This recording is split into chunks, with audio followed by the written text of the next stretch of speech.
মেয়েটির নাম তাহমিনা আক্তার পপি। উচ্চ মাধ্যমিক পরীক্ষা শেষে সে এখন মেডিকেল ভর্তি পরীক্ষার জন্য জোর প্রস্তুতি নিচ্ছে, কিন্তু মাত্র 2 বছর আগেও তার এই স্বপ্ন দুঃস্বপ্নে পরিণত হয়েছিল।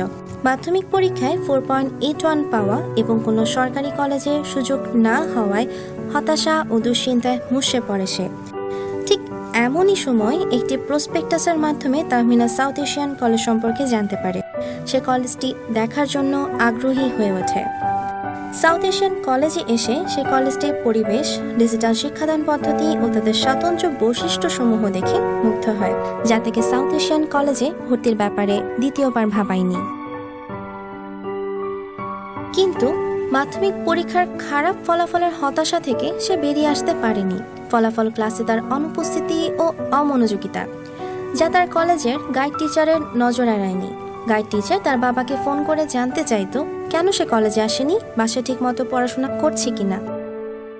এরপর থেকে তাহমিনা নিয়মিত কলেজে আসতে শুরু করে।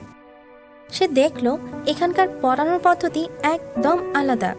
মাল্টিমিডিয়া ক্লাসরুম, প্রজেক্টরের মাধ্যমে পাঠদান, বিষয়ভিত্তিক নোট, প্রয়োজন অনুযায়ী বিভিন্ন বিষয় এক্সট্রা ক্লাস তাকে পড়াশোনায় মনোযোগী করে তোলে। অপরদিকে কলেজ প্রদত্ত ল্যাপটপ ও দ্রুতগতির ওয়াইফাই ব্যবহার করে lecture sheet, note, video class ইত্যাদির মাধ্যমে সে ভালো রেজাল্টের ব্যাপারে আত্মবিশ্বাসী হয়ে ওঠে, যা তাকে কলেজের ক্লাস টেস্ট, মান্থলি টেস্ট, এমনকি বিষয়ভিত্তিক পরীক্ষাসমূহে ভালো রেজাল্ট করতে সহায়ক ভূমিকা রাখে।